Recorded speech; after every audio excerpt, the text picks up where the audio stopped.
오늘은 불안한 인생의 역사하시는 성령이라는 제목으로 말씀을 함께 나누기를 원합니다. 저희는 완벽한 인생을 꿈꾸며 살아갑니다. 그러나 이 땅에서의 우리네 인생은 어제 시편 본문에서 우리가 묵상한 것처럼 나그네와 같은 인생이기에 항상 불안함이 존재하고 불확실성 가운데 살아가고 있습니다. 완벽한 인생은 찾아볼 수가 없습니다. 항상 그런 한계를 안고 살아갑니다. 여러분들 연봉이 높아도요, 계속 근무할 수 있다라는 보장이 되어 있지 못합니다. 언제 그 연봉 높은 직장에서 밀려날지 모릅니다. 오늘 건강하다고 해서 내일도 건강이 유지될 수 있다고 확신할 수 있는 사람은 아무도 없습니다. 제가 달리기를 아침마다 이렇게 열심히 하니까 그 운동 안 하시는 분들이 저에게 약간 악담 비슷하게 하시는 말씀이 있어요. 그렇게 운동해도 심장 멈추면 끝이다 이렇게 얘기하시더라고요. 예, 맞습니다. 운동 열심히 해서 오래 사는 건 아닙니다. 그냥 사는 동안 건강하게 지내려고 하는 것이요, 그냥 보기에 좋으라고 또 하는 경우도 있습니다. 저희 아들도 아까 그 카톡방에 나눈 것처럼 갑자기 어제 새벽 한 1시 반 정도 연락이 와서 충수돌기염이라고 그 맹장염이죠, 흔히 얘기하는 그런 것 같다고, 수술해야 될 것 같다고 연락이 왔습니다. 며칠 전에 건강하던 아이가 갑자기 수술해야 될 것 같다고 연락이 옵니다. 항상 우리는 불확실성과 또 불안함이라는 폭탄을 지니고 살아가는 자들과 같습니다. 그렇다면 우리는 이런 질문을 하게 됩니다. 이러한 인생의 불안전성을 무엇으로 우리는 해결하며 살아야 되는가? 오늘 이 질문에 대한 해답을 찾아가려고 합니다. 우리의 불안전성을 무엇으로 해결해야 하는가? 결국 오늘 초실절 그리고 칠칠절이 나오거든요. 오순절이라고 얘기하는, 우리가 지난주에 유월절과 무교절을 봤습니다. 그것에 대한 배경이 있기 때문에 이제 초실절과 칠칠절로 넘어갑니다. 여러분들 오늘 조금만 주의하셔서 들으신다면 이제 평생의 초실절과 칠칠절에 대한 이해는 오늘로써 끝납니다. 그러니까 오늘 이 단순히 설명뿐만 아니라 이 초실절과 칠칠절을 통해 우리가 오늘 묵상해야 되는 것은 불완전한 인생 가운데 우리의 진정한 해결책은 무엇인가라는 것들을 함께 묵상하고 나눠보려고 합니다. 자, 바로 들어가겠습니다. 오늘 본문 9절 한번 보실까요? 오늘 9절 같이 한번 읽습니다. 시작. 7주를 셀지니 곡식에 낫을 대는 첫날부터 7주를 세어. 예, 거기에 하나 밑줄을 거놓으시겠어요? 곡식에 낫을 대는 첫날, 거기다 밑줄을 쫙 거놓으시면 됩니다. 이 날이 이스라엘 절기로 무슨 날이냐면 초실절입니다. 처음 열매 맺어 그것을 하나님께 드리는 절기입니다. 초실절이에요. 자, 이날은요, 어떤 사건이 있어서 그 사건을 기념하기 위하여 절기로 주신 날이 아닙니다. 어떤 사건도 없었습니다. 그런데 하나님께서 너희가 가나안 땅에 들어가면 그 땅에서 처음 봄 수확을 시작할 때 그 첫 이삭을 베어서 나에게 바쳐라 이렇게 얘기하고 그 절기 이름을 뭐라고요? 초실절이라고 했습니다. 자, 봄의 추수 수확을 시작하기 전에 하나님께 감사를 드리기 위한 절기입니다. 결국 농경사회의 사이클 때문에 생긴 절기죠. 레위기 말씀에 이렇게 표현되어 있습니다. 초실절 기억하시고 레위기 말씀 함께 화면을 통해서 보도록 하겠습니다. 같이 한번 읽습니다. 시작. 이스라엘 자손에게 말하여 이르라. 너희는 내가 너희에게 주는 땅에 들어가서. 예, 끊습니다. 어디서요? 예, 가나안 땅. 어제 무교절, 저희가 지난주에 무교절 공부할 때 무교절을 언급할 때도 너희가 내가 약속한 그 땅에 들어가서 라고 해서 무교절은 가나안을 향합니다 라고 제가 메시지를 전했습니다. 자, 내가 너에게 주는 땅에 들어가서, 마찬가지예요. 가나안 땅에 들어가서 연결해서 계속 읽습니다. 시작. 너희의 곡식을 거둘 때에 너희의 곡식의 첫 이삭 한 단을 제사장에게로 가져갈 것이요 제사장은 너희를 위하여 그 단을 여호와 앞에 기쁘게 받으심이 되도록 흔들되 안식일 이튿날에 흔들 것이며. 예, 봄 추수 시기에 첫 열매를 드리라는 거예요. 이때 추수의 낫을 대는 첫 열매는 뭘까요? 보기를 드리겠습니다. 보리일까요? 밀일까요? 예, 보리입니다. 보리가 먼저 수확이 시작됩니다. 그래서 보통 이때 표현을 보리의 초실절이라고 하는 게 명확합니다. 왜냐하면 나중에 밀의 초실절이 칠칠절에도 붙거든요. 그러니까 이렇게 되는 거예요. 야, 칠칠절과 초실절이 같대라고 이야기하는 건데 달라요. 근데 왜 같다고 하냐면 칠칠절을 나중에 밀 수확할 때 밀의 첫 열매를 드리면서 밀의 초실절은 칠칠절과 같습니다. 그런데 오늘 이 초실절은 뭐의 초실절이요? 보리의 초실절. 봄의 수확의 처음 스타트예요. 자, 봄 수확 시작합니다 라고 하면서 뭐를 수확한다고요? 예, 보리를 수확할 때라고요. 자, 이렇게 첫 열매 이삭 한 단을 바친 후에 본격적인 보리 추수가, 봄 추수가 이제 시작이 되는 거예요. 그래서 그 이름을 뭐라고요? 초실절. 그런데 초실절을 설명하는 표현 중에 주목해야 되는 우리가 두 가지 표현이 있습니다. 빨간색으로 제가 표시해놨죠. 하나는 초실절을 지키는 시기에 대한 표현이에요. 그 시기에 대한 표현. 그리고 두 번째는 초실절에 드려야 하는 제물에 대한 표현입니다. 두 가지를 꼭 유념해서 보셔야 칠칠절과 연관이 됩니다. 자, 표시해놨습니다. 시기에 대한 표현은 무엇으로 표현되어 있습니까? 안식일 이튿날에 드려라. 안식일 이튿날에. 자, 그리고 제물에 대한 표현은 뭐라고 되어 있죠? 곡식의 첫 이삭 한 단으로 되어 있습니다. 자, 다음 페이지 한번 보실래요?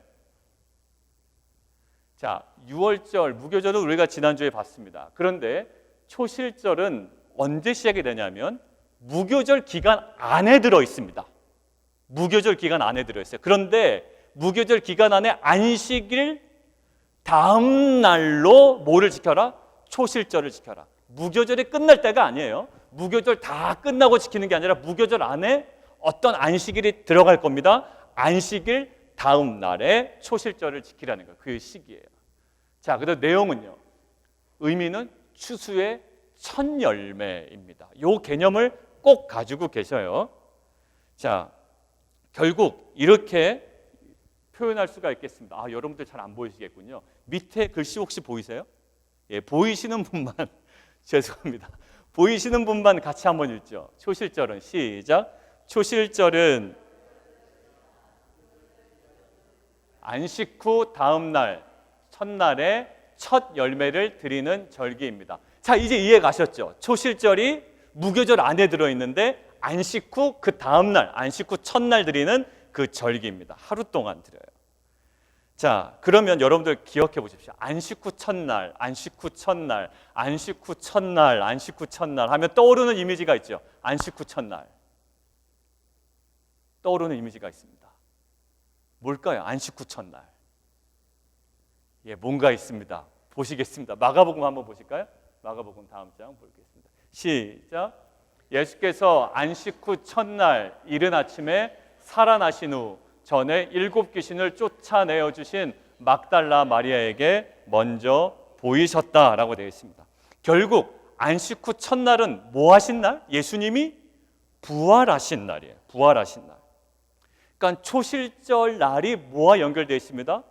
예수님의 부활 시기와 맞닿아 있다라는 거예요. 자, 그리고 부활을 설명하는 고린도 전서의 설명이 있거든요. 자, 고린도 전서의 설명을 같이 한번 읽습니다. 시작. 그리스도께서 죽은 자 가운데서 다시 살아나사 잠자는 자들의 첫 열매가 되셨도다. 예. 시기적으로 언제? 안식 후 첫날. 자, 내용은 첫 열매. 구약의 뭐와 연결돼요? 초실절과 연결됩니다. 예수님 언제 돌아가셨죠? 유월절 돌아가시고 안식 후 첫날에 부활하셨는데 구약에서는 이게 원래 사건이 있어서 결정된 게 아니에요. 그냥 너희 그 땅에 들어가서 열매 수확할 시기에 드려라. 첫 열매를 수확할 시기에 나에게 감사의 제사를 드려라 라고 한 날에 하나님께서 뭐를 맞추셨다? 예수 그리스도의 죽음과 부활을 맞추셨다는 거예요. 여러분들 구약의 절기의 거의 대부분은 사건을 기념하기 위함도 있지만 그 이후 6월절 이후의 절기들은요, 먼저 농경사회 절기를 먼저 툭 던져주십니다.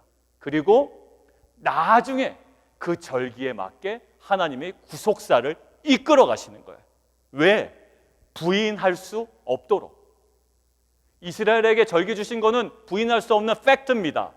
그 팩트에 뭐를 넣으세요? 하나님의 구속사를 넣어버리시는 거예요. 그러니 일반 사람들이 어떻게 그렇게 날짜가 정확하게 들어맞지? 라고 한다면 누구의 주권 아래 있기 때문에? 하나님의 주권 아래 있기 때문에.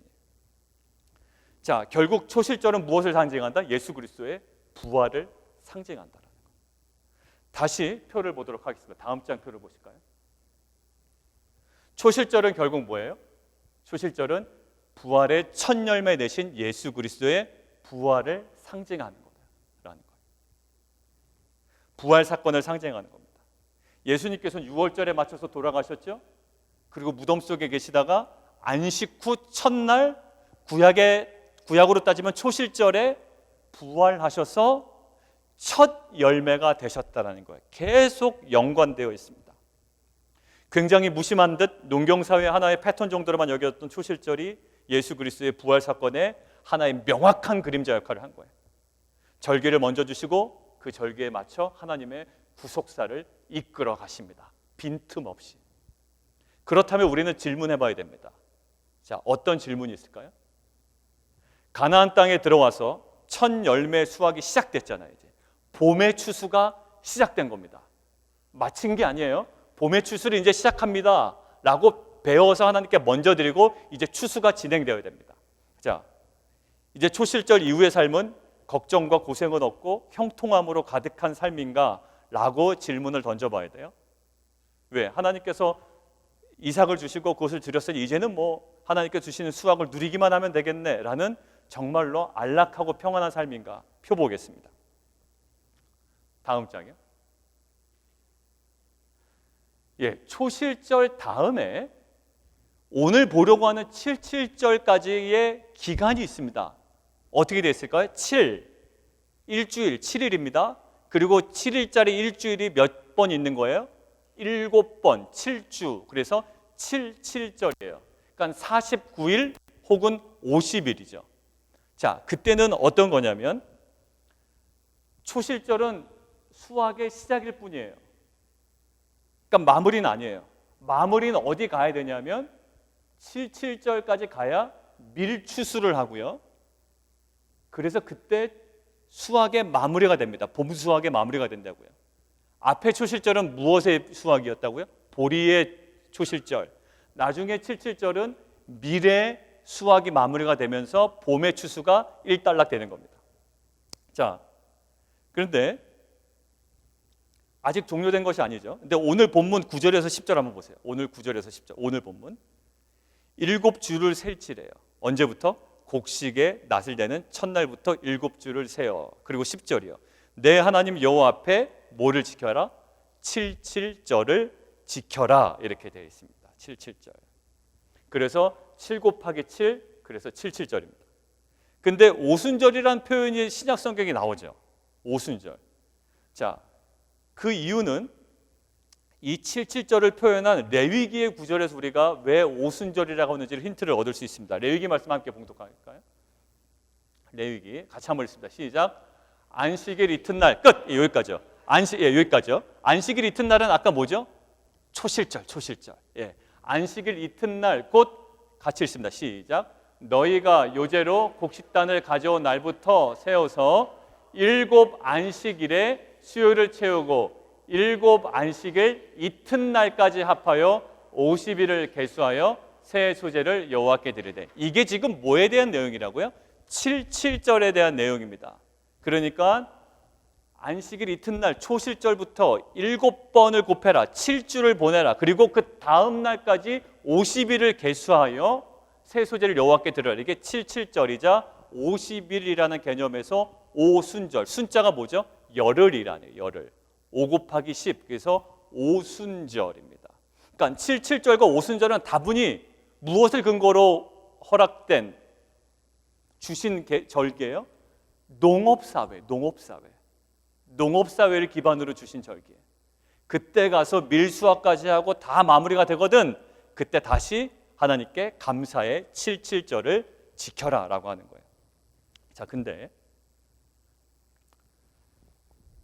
가나안 농경 생활이 이제 시작된 이스라엘 민족에게요, 초실절은 보리추수의 시작이라고 그랬죠. 보리추수의 시작인데, 근데 마무리가 되는 미래 추수까지 50일 동안의 이 기간은요, 자동으로 수확이 보장된 시기가 아니라고요. 자동으로 수확이 이루어지는 것이 아니에요.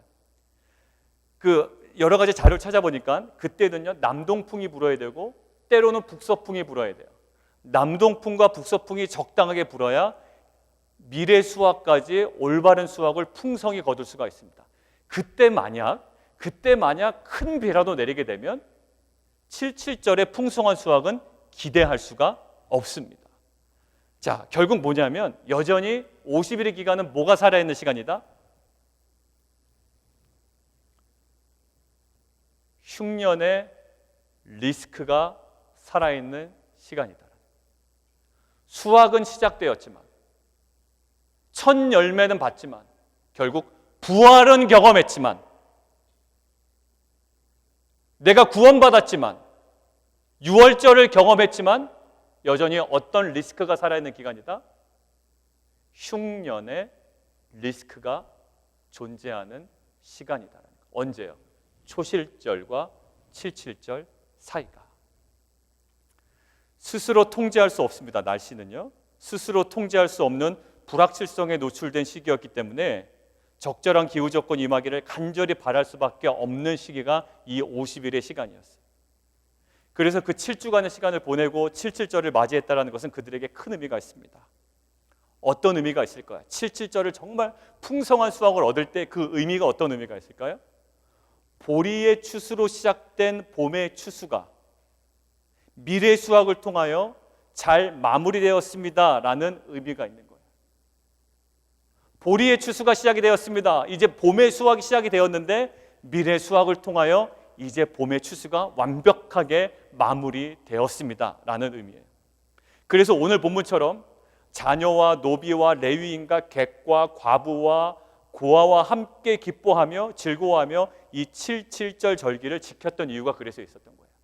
50일 동안 안절부절했거든요. 노심초사했다고. 왜? 불안정한 상황이에요. 수확은 처음 시작했지만 이것이 50일 동안 안정된 수확, 풍성한 수확까지는 하나님의 인도하심과 보호하심이 있어야만 얻을 수 있는 것이기 때문에 여전히 불안정한 상황이었어요. 자, 그렇다면 신약시대 초실절에 임했던 부활 사건이라고 했죠. 신약시대는 이 초실절이 무엇에 연결되어 있다? 예수님의 부활과 연결되어 있다. 자, 그런데 그 부활 사건 이후의 성도들의 모습은 어떠했는지, 아까 초실절 이후의 성도들의 이스라엘 민족의 삶은 어떠했습니까? 불확실성과 불안정에 노출되어 있어요. 그러니 50일 동안 안절부절 못하고 노심초사하고 하늘에 비가 내리지 않아야 되고요, 적당한 바람이 불어야 되는 정말 불안정한 상태의 50일을 보낸 겁니다. 자, 신약시대의 부활사건을 경험한 이 백성들의, 신약시대의 성도들의 삶은 어떠했는지 한번 살펴봐야 돼요. 한번 생각해 보실래요? 잠자는 자들의 첫 열매가 되신 예수 그리스도의 부활사건을 경험한 성도들의 반응은, 삶은 어떻게 변해야 될까요? 부활사건을 경험한 사람답게 뭔가 변해야 되지 않겠습니까? 자, 그런데 좋은 소식만 채워져 있어야 돼요. 야, 부활을 경험했더니 내 삶은 변했다, 이렇게 완벽해졌다라고 이야기를 해야 되는데, 부활 사건이 무색할 정도로 불확실성에 흔들리는 인물과 사건들을 계속적으로 우리는 성경을 통해서 접하게 됩니다. 요한복음 21장 한번 떠올려 보십시오. 요한복음 21장. 디베레 바닷가에 누구요? 베드로. 요한복음 21장 1절을 보면 처음 나타난 것이 아님을 설명하고 있어요. 뭐라고 되어 있냐면 또 제자들에게 자기를 나타내셨다라고 이야기합니다. 처음 나타나신 게 아니에요. 부활의 소식을 이미 들었던 거예요. 베드로는 부활의 소식을 들었던 베드로는 근데 오히려 예수님 만나기 전에 자기의 생업의 현장으로 되돌아가 있습니다. 예수님께서 말씀하신 대로 부활하셨다며요. 근데 부활을 경험했던 이 베드로는 부활 이후에 더 완벽해진 것이 아니라 오히려 자신의 생업 현장으로 돌아가서 불안정한 상태에 있습니다. 예수님이 나타나셨음에도 불구하고 예수님인 줄을 알지 못했던 그런 불완전함, 그리고 고기가 제대로 잡히지도 않았던 뭔가 안정되지 않은 상황이 계속 연출되고 있어요. 성경에는 이 외에 부활 사건 이후에 또 다른 불안한 인생의 흔적이 보입니다. 누굴까요? 엠마오로 가는 두 제자들의 모습이에요.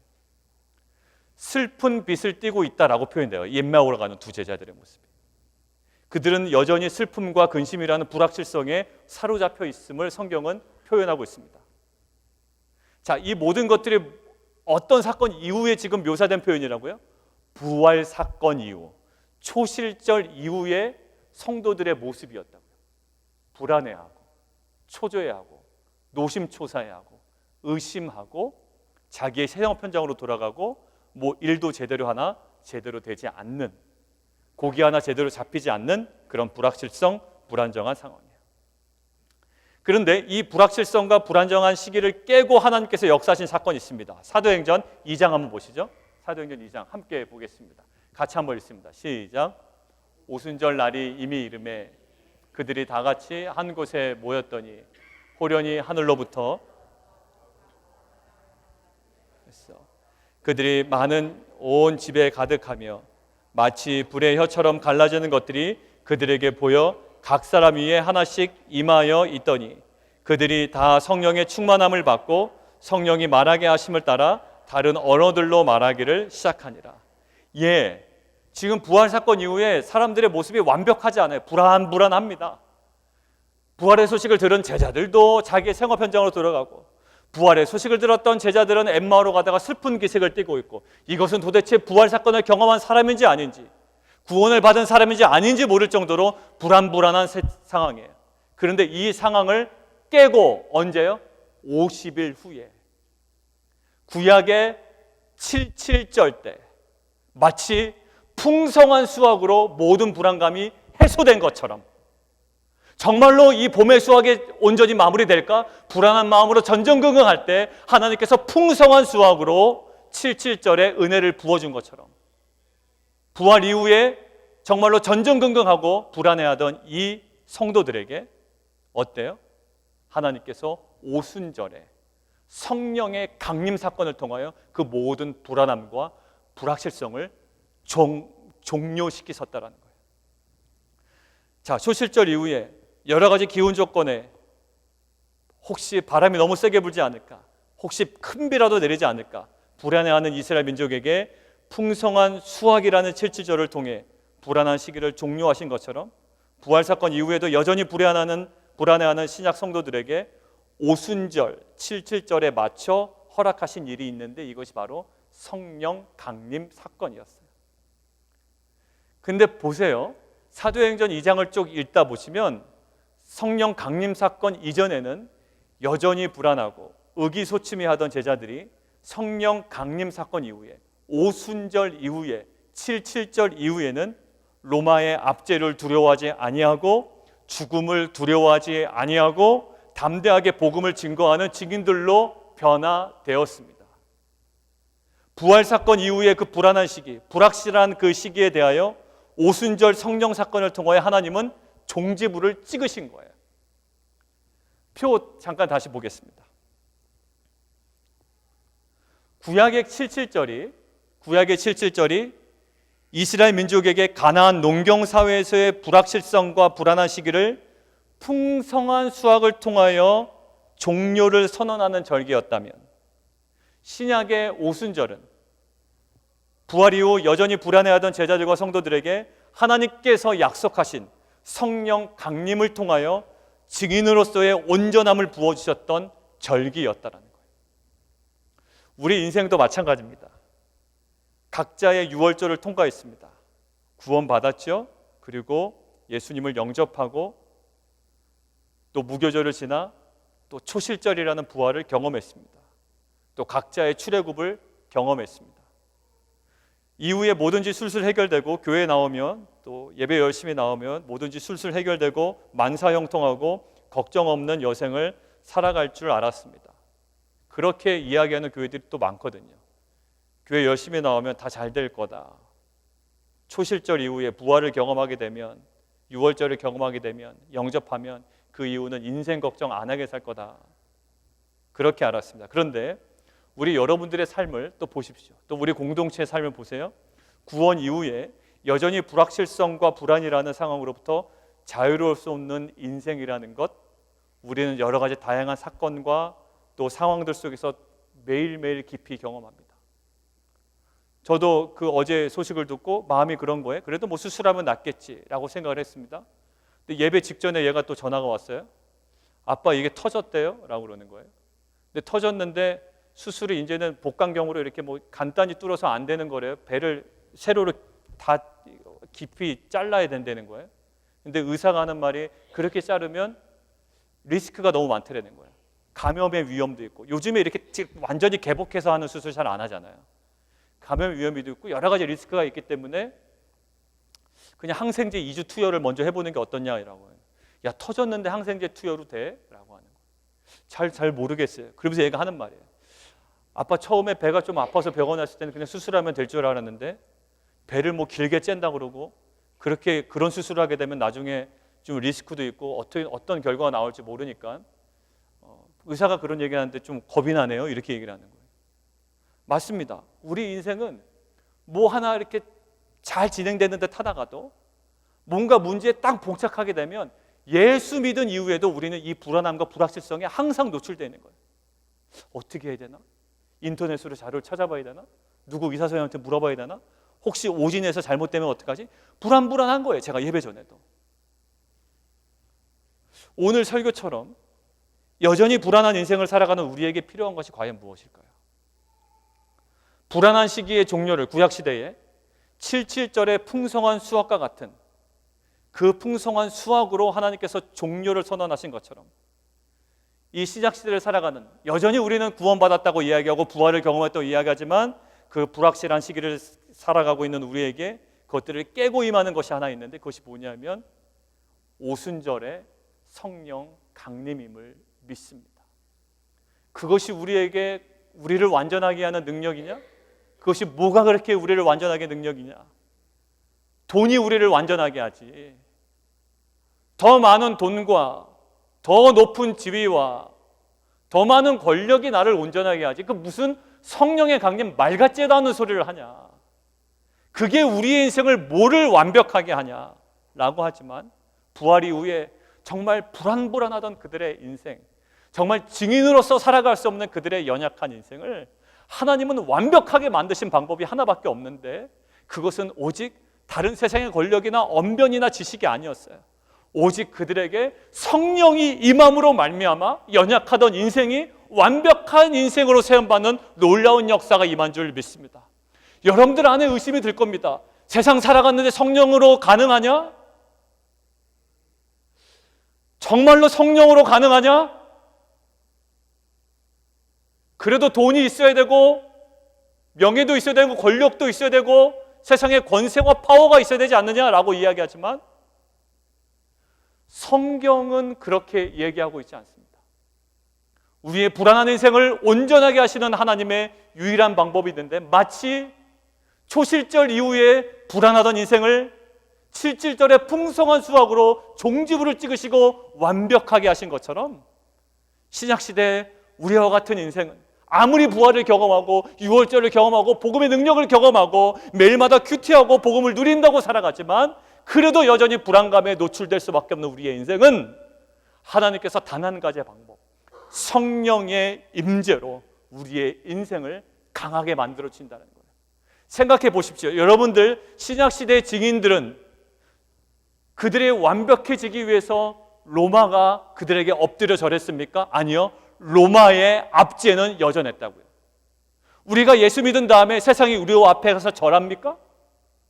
우리에게 껌뻑껌뻑 죽고 막 비비면서 우리에게 아부를 떱니까? 아니요. 여전히 세상은 우리를 대적할게. 그러나 우리가 온전해진다는 의미는 우리에게 성령의 충만함이 임함으로 말미암아 그 세상의 적대적인 상황 속에서도 우리는 의연하게 믿음 안에 살아갈 수 있는 것, 이것이 신자의 온전함인 줄 믿습니다.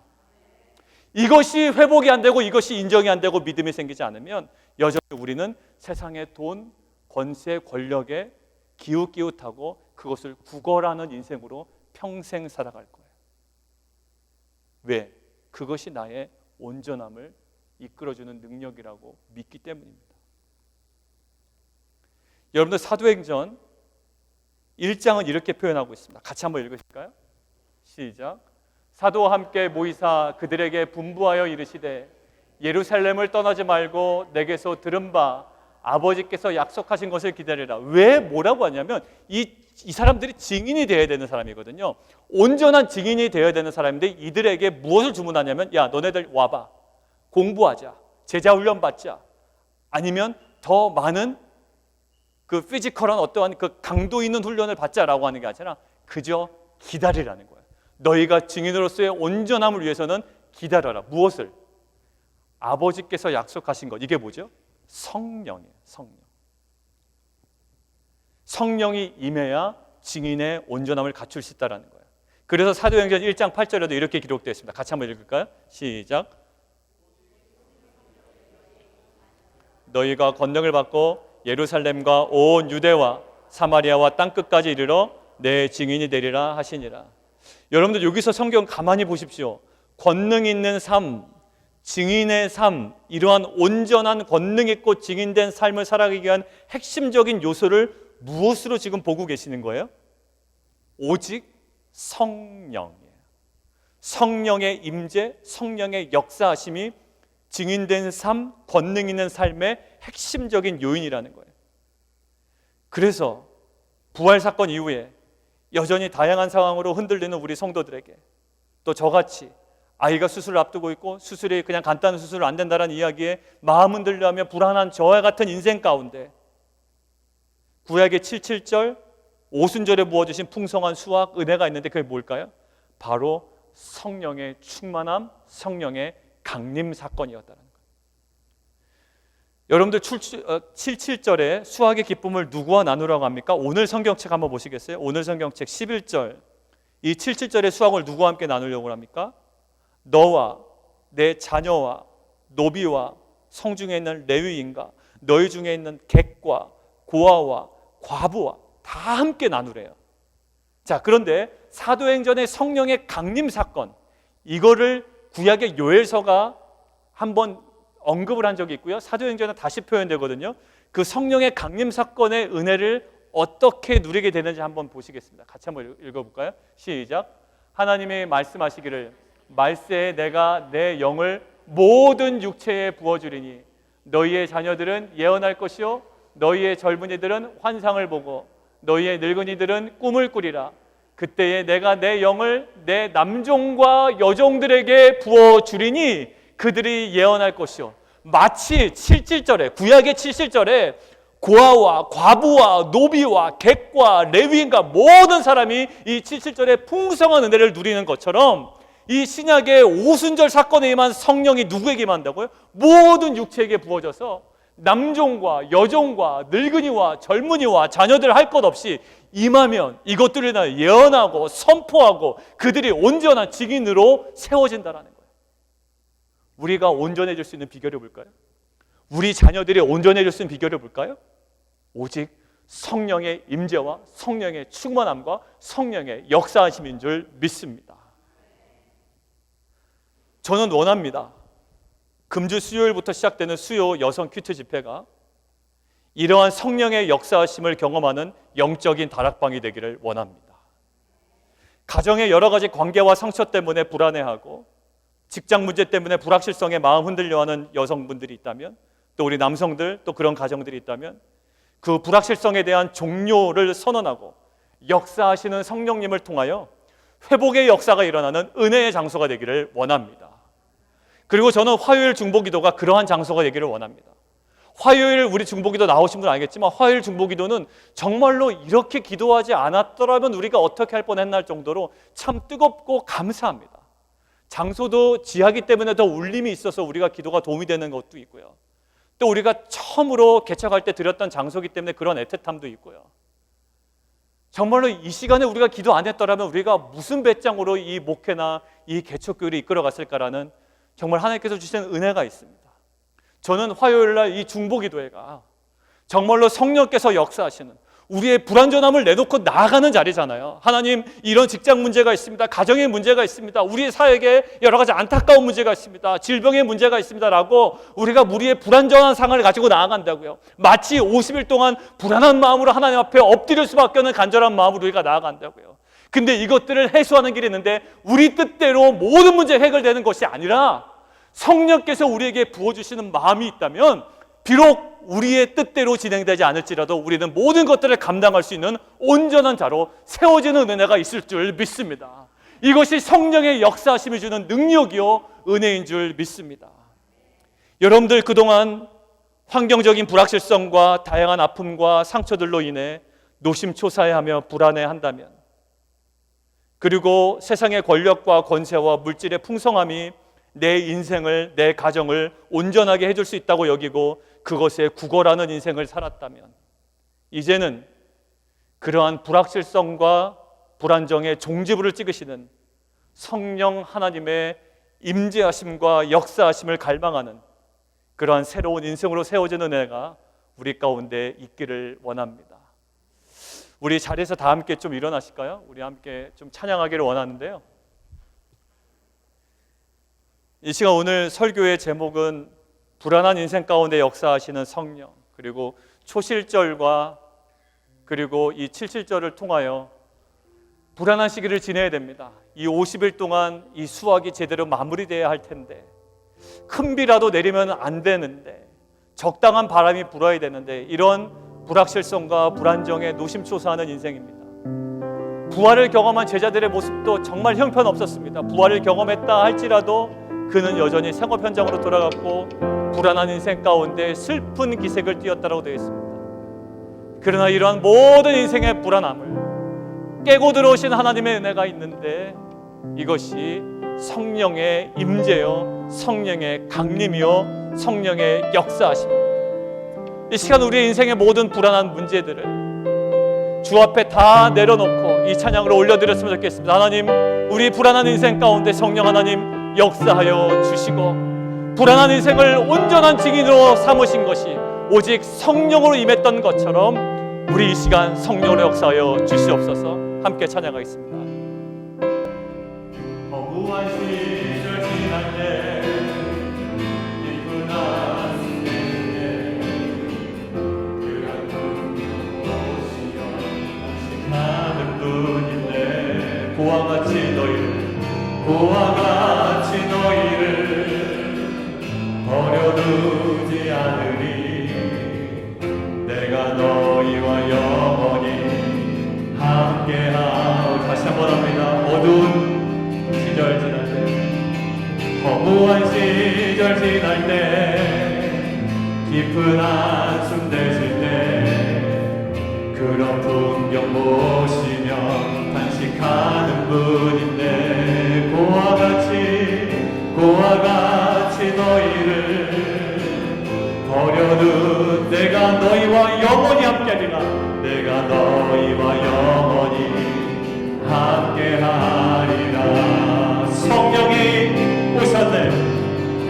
성령이 오셨네. 성령이 오셨네. 내 주에 보내신 성령이 오셨네. 우리 인생 가운데 친히 찾아오셔서 그 나라 꿈꾸게 하시네. 억눌린 자, 갇힌 자, 자유함이 없는 자, 피난처가 되시는 성령이 계시네. 주의 여기 계신 곳에 참 자유가 있다네. 진리의 영이신 예 영이신 성령이 오셨네. 성령이 오셨네. 성령이 오셨네.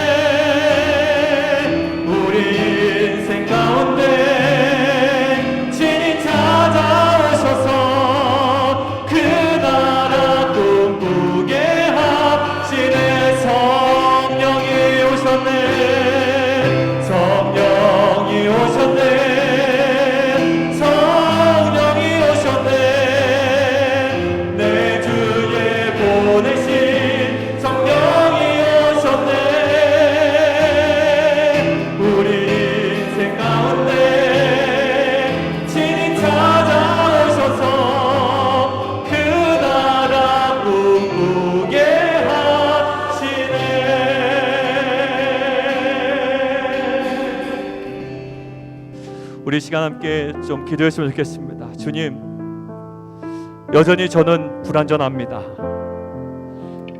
유월절을 경험하고 또 예수님의 부활을 경험하고 살아가지만 한 가지 어떤 사건이 벌어지면, 또 나의 관계가 깨어지면, 또 가정에 조그마한 문제라도 생기면, 또 사람들이 나를 인정하지 않는다면, 또 재정에 부족함이 생긴다면, 또 직장과 비즈니스에 여러 가지 문제들이 발생한다면 여전히 불안해하고 또 그 불확실성에 노심초사할 수밖에 없는 인생입니다.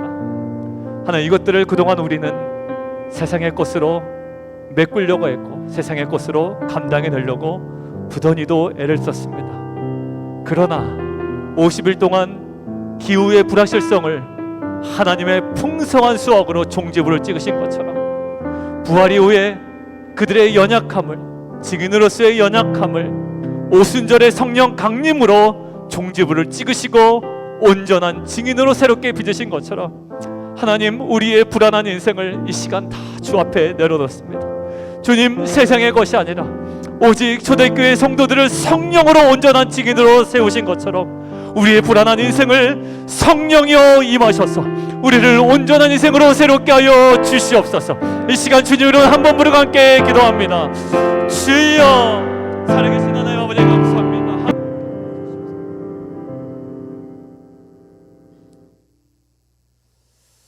하나님, 부활 사건 이후에도 제자들 스스로 권능 있는 삶을 살 수 없고 증인된 삶을 살아낼 수 없었지만, 오직 성령이 임함으로 그 모든 것이 가능해진 것처럼 우리 시간 사랑하는 성도님들, 이제는 불안한 인생이 아닌 성령의 역사하심을 통해 권능 있는 삶, 증인된 삶, 온전한 인생으로 날마다 세워지는 은혜 있게 하여 주시옵소서. 지금은 생명다의 십자가의 사랑으로 피 흘려주시고 부활하신 예수 그리스도의 은혜와 하나님 아버지의 우리를 향한 변함없는 사랑하심과 성령 하나님의 교통하심이 개인적인 출애굽과 유월절을 통과했음에도 환경적 불확실성과 다양한 아픔과 상처들로 인해 노심초사하며 불안해하는 인생이었을지라도, 이제는 성령의 임재와 역사하심을 통해 온전해진 인생임을 믿음으로 선포하며 나아가는 빛과 소금교회 성도님들과 자녀들 위해 지금부터 영원토록 함께 있기를 간절히 축원하옵나이다. 아멘.